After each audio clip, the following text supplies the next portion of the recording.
સ્વાધ્યાયનો 13મો દાખલો 10 ગ્રામ દળ ધરાવતી ગોળી 150 મીટર પર સેકન્ડના વેગથી એક બ્લોકમાં ઘૂસી જાય છે અને બ્લોકમાં કંઈક ગતિ કરીને 0.03 સેકન્ડમાં સ્થિર થઈ જાય છે। તો બ્લોકમાં કેટલું અંતર કાપ્યું હશે અને ગોળી દ્વારા બ્લોકમાં કેટલું બળ લાગ્યું હશે એ શોધવાનું છે। બરાબર। દાખલા સમજવા માટે આપણે આકૃતિ બનાવીએ વિદ્યાર્થીઓ। આ એક બ્લોક છે, આ ગોળી ગતિ કરીને આ બ્લોકમાં ઘૂસી જાય છે, બ્લોકમાં અમુક અંતર કાપ્યા પછી સ્થિર થઈ જાય છે। ધારો કે આટલું અંતર કાપે છે અને પછી ગોળી સ્થિર થઈ જાય છે, એટલે ગોળી આગળ જઈ શકતી નથી, અટકી જાય છે। તો ગોળી અટકી જાય એનો મતલબ કે એનો અંતિમ વેગ શું થઈ ગયો કહેવાય? 0 થઈ ગયો કહેવાય। તો તમને એવું કહે છે કે બ્લોકમાં ગોળી ઘૂસી જાય છે ત્યારે બ્લોકમાં કેટલું અંતર કાપ્યું એ અંતર શોધવાનું છે, એટલે કે આટલું અંતર શોધવાનું છે। બરાબર। ગોળીનો પ્રારંભનો વેગ આપેલો છે 150 મીટર પર સેકન્ડ, સમયગાળો આપેલો છે 0.03 સેકન્ડ, એટલે અહીંયાથી આટલે જતા 0.03 સેકન્ડ લાગે છે। તો કેટલું અંતર કાપ્યું હશે? અંતર શોધવાનું છે। તો છોકરાઓ, અંતર શોધવા માટે આપણી જોડે અચળ પ્રવેગી ગતિના 3 સમીકરણ હતા, એ 3 સમીકરણ જોઈએ। v = u + at, પછી s = ut + 1/2 at², અને ત્રીજું સમીકરણ હતું v² - u² = 2s। ચલો આમાંથી કયું સમીકરણ વાપરીશું? તો કે અંતર શોધવાનું કર્યું છે, તો અંતર શોધવા માટે બે સૂત્રો છે આપણી જોડે, આમાં અંતર નથી એટલે આ સમીકરણ વપરાશે નહીં। ચલો આ બંનેમાંથી અંતર શોધવું છે, આ સમીકરણ નહીં વપરાય, કેમ કે આપણને સમયગાળો આપેલો છે, આમાં ક્યાંય સમયગાળો નથી એટલે આ સૂત્ર પણ નહીં વપરાય। તો કયું સૂત્ર વપરાશે? s = ut + 1/2 at²। ચલો લખીએ, s = ut + 1/2 at²। s એટલે અંતર જે શોધવાનું છે, u પ્રારંભનો વેગ આપણને આપેલો છે 150, t સમયગાળો 0.03, 1/2 m નો m, પ્રવેગ ખબર નથી વિદ્યાર્થીઓ, પ્રવેગ તો એક સૂત્રમાં બે વસ્તુઓ અનનોન થઈ ગઈ, પ્રવેગ પણ અનનોન અને s પણ અનનોન, દાખલો ચાલશે નહીં। તો પ્રવેગ શોધવો પડશે, સમયગાળો તો આપણને ખબર છે, પ્રવેગ શોધવો પડશે। પ્રવેગ કેવી રીતે શોધીશું? તો પ્રવેગ માટે આપણી જોડે સૂત્ર હતું છોકરાઓ, વેગ ભાગ્યા સમયગાળો। તો વેગમાં થતો ફેરફાર ભાગ્યા સમયગાળો, વેગમાં થતો ફેરફાર એટલે અંતિમ વેગ માઈનસ પ્રારંભનો વેગ ભાગ્યા સમયગાળો, અંતિમ વેગ છેલ્લે સ્થિર થઈ જાય છે એટલે 0। પ્રારંભનો વેગ આપણને આપેલો છે 150 એટલે અહીંયા આવશે 150 અને એના માટે સમયગાળો આપેલો છે 0.03 એટલે આનો જવાબ આવશે 150 માઈનસ અને આ 3 પોઈન્ટ કાઢીશું એટલે 100 કઈ જતા રહેશે ઉપર, તો 3 × 5 = 15 એટલે 5 × 5 અને 3 0 એટલે -5000 પ્રવેગ છે એટલે મીટર પર સેકન્ડ સ્ક્વેર, -5000 મીટર પર સેકન્ડ સ્ક્વેર। આ એનો પ્રવેગ આવી ગયો। બરાબર।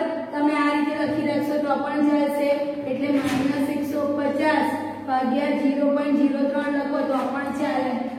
બરાબર। ચલો છોકરાઓ, પ્રવેગની કિંમત મૂકીશું। u કેટલા છે? તો કે પ્રારંભનો વેગ 150, સમયગાળો કેટલો છે? 0.03, એટલે 0.03 એટલે 3/100 વત્તા 1/2, પ્રવેગ કેટલો આવ્યો? -5000, -5000 લખો કે -150 થાય, 0.03 લખો ચાલે। બરાબર। ચલો પછી t² એટલે સમયગાળો કેટલો છે? 0.03 નો વર્ગ એટલે 0.03 એકવાર આની સાથે ઉડી જશે તો કેટલું બચ્યું? અહીંયા 0 0 ઉડી ગયા, 5 × 15, 5 × 10, 5 ગયા 5 ગયા, 3 × 9 ભાગ્યા 2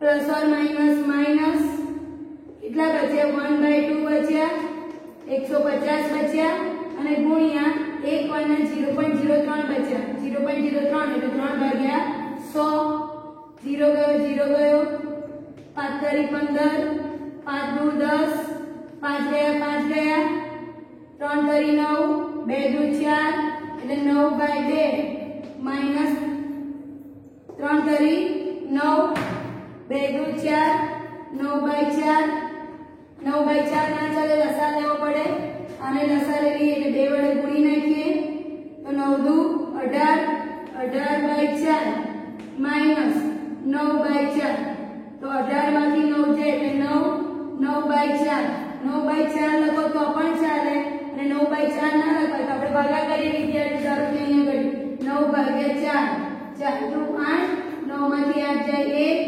પોઈન્ટ મૂકીએ 0, 4 દુ 8, 10 માંથી 8 જાય 2, 0, 4 પંચા 20 એટલે આવ્યો 2.25 એટલે 9 બાય 4 એટલે એને શું કહેવાશે 2.25 અંતર છે એટલે શેમાં મપાશે મીટરમાં મપાશે. અહીંયા ડાયરેક્ટ આકૃતિ ના થાય, રસા લેવા પડે એ વાત યાદ રાખવાની છે. તો આપણને મળી ગયું વિદ્યાર્થીઓ અંતર. હવે આપણે જોઈશે બળ. તો બળ F = ma, બરાબર. m એટલે ગોળીનું દળ. તો ગોળીનું દળ વિદ્યાર્થીઓ આપણને 10 ગ્રામ આપેલું છે.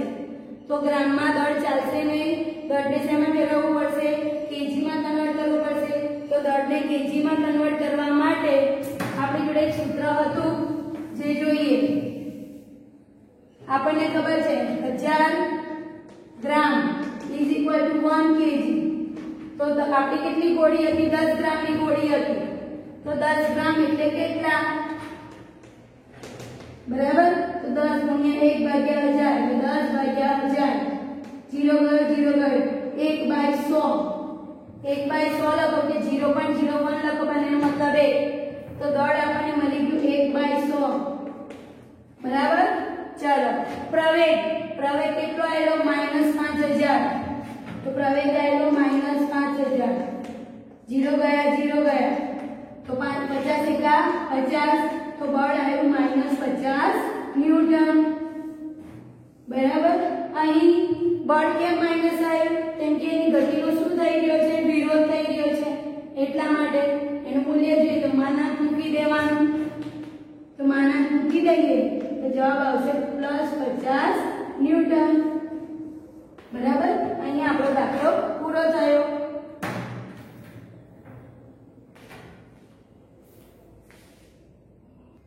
આગળના દાખલા તરફ આગળ વધીએ. સ્વાધ્યાય 18 10 kg દળના એક ડમ્બેલને 80 સેન્ટીમીટર ઊંચાઈએથી ફેંકવામાં આવે છે. એક ડમ્બેલ છે એને 80 સેન્ટીમીટર ઊંચાઈથી ફેંક્યો.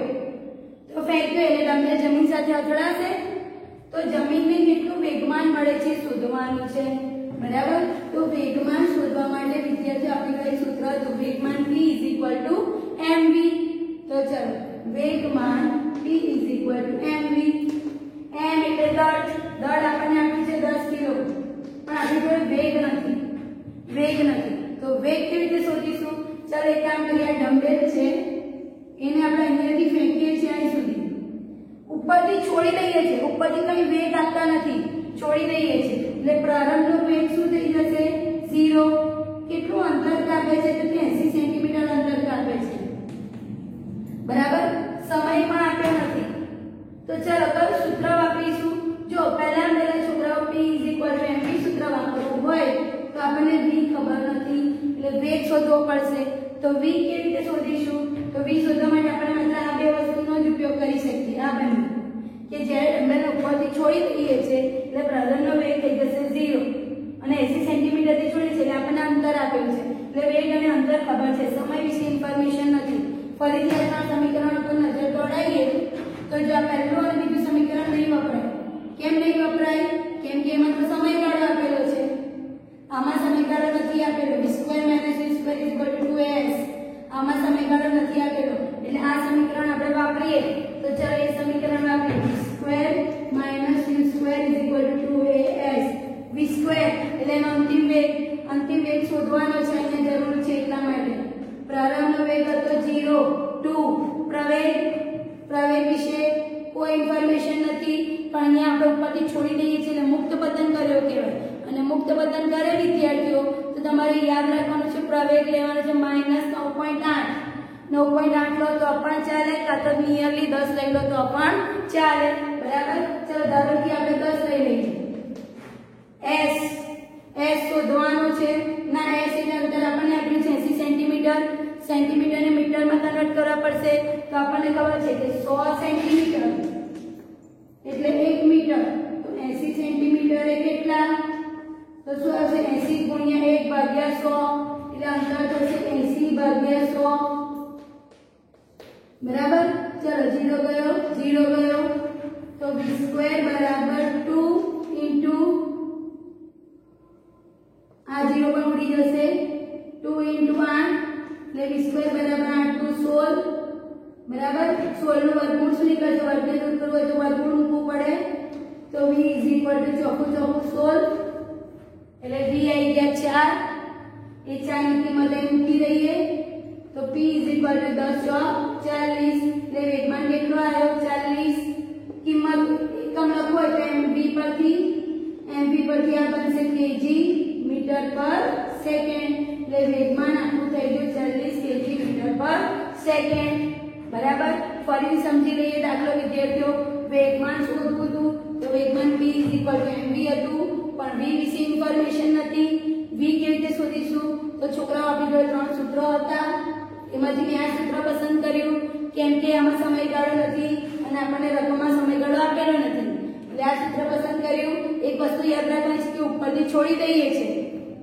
છોડી દઈએ છે તેનો પ્રારંભ વેગ 0 કહેવાય u = 0 અને જ્યારે છોડી દઈએ છીએ ત્યારે ગુરુત્વાકર્ષણની અસર હેઠળ ગતિ કરે છે નીચે તરફ તો ગુરુત્વાકર્ષણની અસર હેઠળ ગતિ કરે એટલે એમાં ઉદ્ભવતો પ્રવેગ છે ને 9.8 થઈ જાય તમારે યાદ રાખવાનું છે કાં તો તમને રકમમાં આપેલું હશે કે ગુરુત્વ પ્રવેગ 9.8 લો કાં તો 9.8 લો તો પણ ચાલે અને 9.8 એટલે નિયરલી 10 પણ લઈ શકીએ તો અહીંયા મેં પ્રવેગ લીધો છે 10 પછી s અંદર 80 સેન્ટીમીટર તો સેન્ટીમીટરને મીટરમાં કન્વર્ટ કરી નાખેલું બરાબર એના પછી આપણને v મળ્યો એ v ની કિંમત અહીં મૂકી એટલે p = mv સોલ્વ કરીને આપણને મળી ગયું વેગમાન અહીંયા દાખલો પૂરો થયો બેવ દાખલા ઇમ્પોર્ટન્ટ અને સારા હતા 11 સાયન્સમાં કામમાં લાગે એવા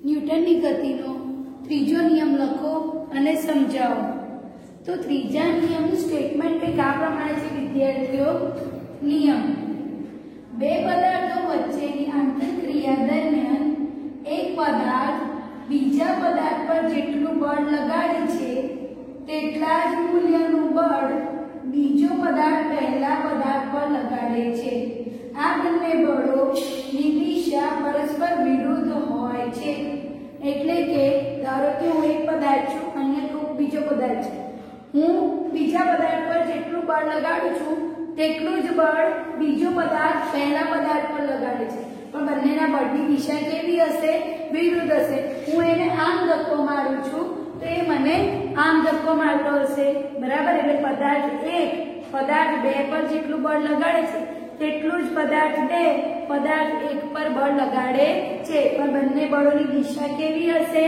વિરુદ્ધ હશે બરાબર બંને બળોની દિશા પરસ્પર વિરુદ્ધ દિશામાં હોય છે પહેલો પદાર્થ બીજા પદાર્થ પર આ દિશામાં બળ લગાડે તો બીજો પદાર્થ પહેલા પદાર્થ પર આ દિશામાં બળ લગાડતો હશે પહેલાથી બીજો આમ અને બીજાથી પહેલો આમ પરસ્પર વિરુદ્ધ દિશામાં હોય છે બરાબર અથવા આ નિયમને તમે બીજી ઈઝી રીતે આ રીતે પણ લખી શકો આઘાત અને પ્રત્યાઘાત હંમેશા સમાન મૂલ્યોને અને પરસ્પર વિરુદ્ધ દિશામાં હોય છે આઘાત અને પ્રત્યાઘાત એટલે કોઈ એક બળને તમે આઘાત બળ કહ્યું ધારો કે પહેલા પદાર્થે બીજા પદાર્થ પર જે બળ લગાડ્યું એ બળને તમે આઘાત બળ કહી દો તો બીજો પદાર્થ પહેલા પદાર્થ પર જે બળ લગાડે એને શું કહી કહેવાય પ્રત્યાઘાત બળ તો આઘાત બળ અને પ્રત્યાઘાત બળ બંને સમાન મૂલ્યના અને પરસ્પર વિરુદ્ધ દિશામાં હોય છે બરાબર એ કોઈ એક બળને તમે એવું જરૂરી નથી કે આને આઘાત બળ કહેવાય તો આને પ્રત્યાઘાત બળ કહેવાય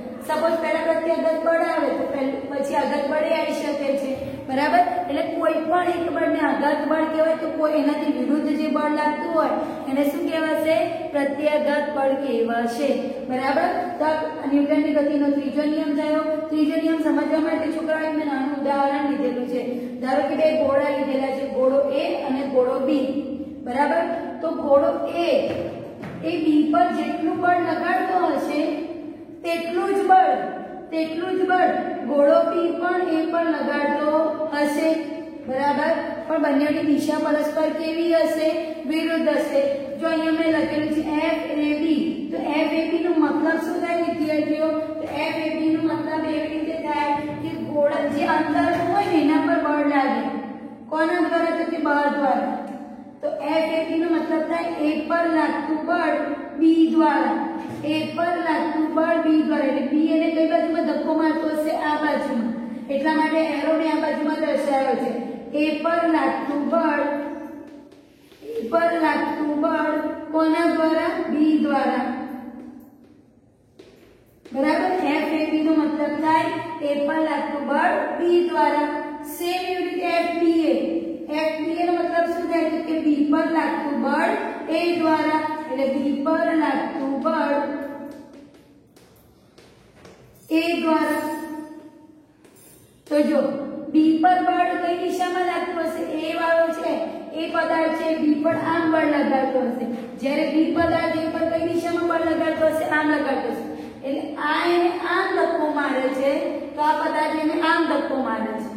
આના A દ્વારા ધક્કો આમ લાગે છે, તો B દ્વારા ધક્કો આમ લાગે છે. એટલે બંને ધક્કા એકબીજાની કેવી દિશામાં જઈ રહ્યા છે? વિરુદ્ધ દિશામાં જઈ રહ્યા છે. આમાંથી કોઈ પણ એકને તમે આઘાત બળ અને કોઈ પણ એકને પ્રત્યાઘાત બળ કહી શકો છો. ધારો કે પહેલા આપણે વિચારીએ કે A પર બળ લાગે છે B દ્વારા આ દિશામાં, તો એને હું કહી દઉં આઘાત બળ. તેની વિરુદ્ધ દિશામાં શું થશે? પ્રત્યાઘાત બળ થશે. બરાબર. આમ છેલ્લે શું લીટી લખી શકીએ? તો જો છોકરાઓ આ તમારે યાદ રાખવાનું છે. આ ન્યૂટનની ગતિના ત્રીજા નિયમનું મેથેમેટિક સ્વરૂપ છે. બરાબર, ગાણિતિક રૂપ કહેવાય ને એ છે FAB FBA. એનો મતલબ A પર લાગતું બળ B દ્વારા B પર લાગતું બળ A દ્વારા. પણ આગળ શું આવે છે? માઈનસ. ઋણ નિશાની શું સૂચવે છે? ઋણ નિશાની એ સૂચવે છે કે બંનેની દિશા કેવી જઈ રહી છે? વિરુદ્ધ જઈ રહી છે. એટલા માટે આગળ માઈનસ લખેલું છે. FAB જેટલું જ છે એટલું જ FBA છે. જેટલું AB છે એટલું જ BA છે, પણ દિશા વિરુદ્ધ છે. એટલે આગળ મારે શું લખવું પડશે? માઈનસ. એક બળ જો 4 હોય તો બીજું બળ પણ 4 જ હોય, પણ કેવું હોય? માઈનસ. માઈનસ નિશાની એવું દર્શાવે છે કે અહીં દિશા વિરુદ્ધ છે.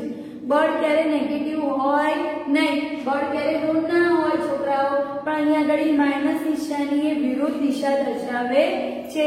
બરાબર. ચાલો છેલ્લે શું લખીશું? આમ એક જ સમયે અલગ અલગ પદાર્થ પર બળ લાગે છે. બંને પર સરખા સમય. ધારો કે આ બે ગોળા એકબીજા જોડે અથડાયા, તો આને આની પર જેટલું બળ લગાડ્યું એટલું જ આને આની પર બળ લગાડ્યું. પણ એક બળ આના પર લાગ્યું તો એક બળ આના પર લાગ્યું. ધારો કે આઘાત બળ આના પર લાગ્યું તો પ્રત્યાઘાત બળ આના પર લાગ્યું, પણ લાગ્યું ક્યારે? એક જ સમયે. બરાબર. એટલે બંને બળો એક જ સમયે લાગે છે, પણ પદાર્થ કેવા હોય છે? અલગ અલગ હોય છે. એટલે એક જ સમયે બળ લાગે છે, પણ પદાર્થ કેવા હોય છે? અલગ અલગ હોય છે. એનો મતલબ શું થયો? કોઈ પણ બળ એકલો અટુલો હોતો નથી. આને આની પર બળ લગાડતો, આને આની પર બળ લગાડે, એટલે બેઉ સામે બળ લગાડે જ છે. કોઈ પણ પદાર્થની વાત કરીએ, ધારો કે આપણે એક વસ્તુ લઈએ છોકરાઓ, આ એક સપાટી છે, સપાટી પર આપણે બ્લોકને ખસેડીએ છીએ, તો હું બ્લોકને આમ ખસેડું છું એટલે મેં બ્લોક પર આમ બળ લગાડું છું. બરાબર. તો તમને ખબર છે સપાટી બ્લોક પર બળ લગાડતી હશે આ બાજુમાં છે. એનો મતલબ કે આ બળ એકલો નથી. હું એની પર બળ લગાવું છું ને તો નીચે પેલું ઘર્ષણ બળ લાગે છે. એટલે દુનિયાનો કોઈ પણ બળ એકલો અટુલો હોતો નથી. જો તમે કોઈ બળ લગાડતા હો એટલે કે આઘાત બળ, તો સામે પ્રત્યાઘાત આવતો જ હશે. પ્રત્યાઘાત બળ આવતું જ હશે. કોઈ પણ બળ એકલો અટુલો હોતો નથી. ધારો કે હું બ્લોકને આ બાજુમાં ધક્કો મારું છું, તો ઘર્ષણ બળ ઓટોમેટિક કઈ બાજુ ઉદ્ભવશે? એની વિરુદ્ધ દિશામાં. હું બ્લોકને સપાટી પર આમ ખસેડવાનો પ્રયત્ન કરું છું, તો નીચેથી પેલું ઘર્ષણ બળ એની વિરુદ્ધ દિશામાં લાગતું હશે. એટલે કે આ બળની અસરને નાબૂદ કરનારું આ બળ હાજર જ હશે. એવી જ રીતે આ બળની અસરને નાબૂદ કરનારું આ બળ હાજર જ હશે. એટલે કોઈ પણ બળ એકલો અટુલો હોતું નથી. બરાબર. અને ન્યૂટનની ગતિનો ત્રીજો નિયમ પૂરો થયો. પહેલા સ્ટેટમેન્ટ લખવાના. સ્ટેટમેન્ટ બે પ્રકારે લખી શકાય. આ થોડુંક અઘરા ફોર્મમાં એનાથી ઈઝી છે. પછી ગોળાનું ઉદાહરણ લીધું છે. ગોળાનું ઉદાહરણ પછી FAB શું છે, FBA શું છે, એને મેથેમેટિક્સ સ્ટેપમાં લખી નાખ્યું. પછી લખ્યું કે પદાર્થો અલગ અલગ પણ સમય એક જ, અને છેલ્લે કોઈ પણ બળ એકલો અકેલો હોતો નથી બરાબર આટલો પ્રશ્ન છોકરાઓ 2 માર્ક્સમાં પૂછાઈ શકે હવે આગળના પ્રશ્ન તરફ નજર કરીએ આગળનો પ્રશ્ન કંઈક આ પ્રમાણે છે ન્યૂટનની ગતિના ત્રીજા નિયમના ઉદાહરણ લખો એટલે એવી કઈ જગ્યા છે આમ તો બધા બહુ ઉદાહરણો છે પણ તમારી બુકમાં આટલા ઉદાહરણ આપ્યા છે તો એ આપણે ઉદાહરણ જોઈએ ન્યૂટનની ગતિનો ત્રીજા નિયમના ઉદાહરણ બરાબર તમે 4 ઉદાહરણો અહીંયા ઘડી લખેલા છે પહેલું ઉદાહરણ તરવૈયો પોતાના હાથ પગ વડે પાણીને પાછળ તરફ ધકેલીને પાણીમાં આગળ વધે છે તરવૈયો છે પાણીને કઈ બાજુમાં ધક્કો મારે છે પાછળની તરફ તેના શરીરને પાણી દ્વારા કઈ બાજુમાં ધક્કો લાગતો હશે આગળની તરફ એ પોતે પાણીને ધક્કો મારે છે પાછળની તરફ તો પાણી એને કઈ બાજુમાં ધક્કો મારશે આગળની તરફ એટલે એને તરવામાં સરળતા રહેશે પાણી પર એ પાણીને ધક્કો મારે પાછળની તરફ અને પાણી એને ધક્કો મારે આગળની તરફ કેમ કે આપણને ખબર છે આઘાત અને પ્રત્યાઘાત વિરુદ્ધ દિશામાં તો આને આપણે આઘાત બળ કહીએ તો પાછળથી જે ધક્કો વાગે એને પ્રત્યાઘાત બળ કહેવાય બરાબર એટલે પહેલું ઉદાહરણ તરવૈયાનું છે પછી બીજું ઉદાહરણ છે રોકેટમાંથી પૂર ઝડપે નીકળતો ધુમાડો બરાબર પૂર ઝડપે ધુમાડો બહાર નીકળે છે અને પરિણામે રોકેટ ઉપર તરફ જાય છે બરાબર એટલે જ્યારે રોકેટ છોડવાની તૈયારી હોય તો તમને ખબર છે નીચેથી બહુ જ બધો ધુમાડો પ્રેશરથી બહાર નીકળે છે એટલે ધુમાડો બહુ જ બધો બહાર નીકળે છે બધો ધુમાડો જમીનને ધક્કો મારે છે અને જમીન પર બળ લગાડે છે તો ધારો કે એને આપણે કહી દઈએ આઘાત બળ તો ઓટોમેટિક જમીન દ્વારા કઈ બાજુમાં બળ લાગશે વિરુદ્ધ દિશામાં તો એને આપણે કહી દઈશું પ્રત્યાઘાત બળ તો આઘાત બળ અને પ્રત્યાઘાત બળ થઈ ગયા એટલે રોકેટ ઓટોમેટિક કઈ બાજુમાં ધકેલાશે ઉપરની તરફ ધુમાડો બધો નીકળશે બહારની તરફ નીચેની તરફ અને રોકેટ જશે ઉપરની તરફ બરાબર પછી ત્રીજું છે રાઇફલનું ઉદાહરણ રાઇફલ અહીંયા રોકેટ અને તરવૈયો યાદ રાખવાનું રાઇફલનું ઉદાહરણ જ્યારે આપણે બંદૂકમાંથી ગોળી છોડીએ તો તમને ખબર છે ગોળી કઈ બાજુમાં જશે આગળની તરફ એટલે કે બંદૂકે રાઇફલે ગોળી પર બળ લગાડ્યું આગળની દિશામાં તો ગોળીએ પણ રાઇફલ પર બળ લગાડ્યું એટલે રાઇફલ કઈ બાજુમાં ધકેલાશે તમે ગોળી છોડો તો તમારી રાઇફલ કઈ બાજુમાં ધકેલાશે પાછળની તરફ એટલે અહીંયા આગળ ફરીથી આઘાત અને પ્રત્યાઘાત ગોળી દ્વારા રાઇફલ પર લાગતું બળને આઘાત કહી દઈએ તો ગોળી દ્વારા રાઇફલ પર લાગતું બળ આઘાત કહી દઈએ તો રાઇફલ દ્વારા ગોળી પર લાગતું બળને શું કહેવાય પ્રત્યાઘાત કોઈ પણ એકને આઘાત અને કોઈ પણ એકને પ્રત્યાઘાત ચોથું ઉદાહરણ કયું છે કે ફૂટબોલ રમતા હોય બે ખેલાડીઓ ફૂટબોલ તો બધા બહુ રમતા હોય તમને ખબર જ છે પણ અહીંયા આપણે ધારો કે કોઈ બે ખેલાડીઓ ફૂટબોલ રમતા રમતા એકબીજાની સામે આવે છે તો બે ખેલાડીઓ એકબીજા જોડે ટકરાય છે તો બંને ખેલાડીઓ ઈજાગ્રસ્ત થઈ જશે કેમ કે બંને જ્યારે એકબીજા જોડે અથડાય ત્યારે બંનેને એકબીજા દ્વારા એકબીજા પર બળ લગાડે છે એક ખેલાડી બીજા પર લગાડે છે બીજો ખેલાડી પહેલા પર બળ લગાડે છે પણ બંને બળોની દિશા કેવી થઈ જશે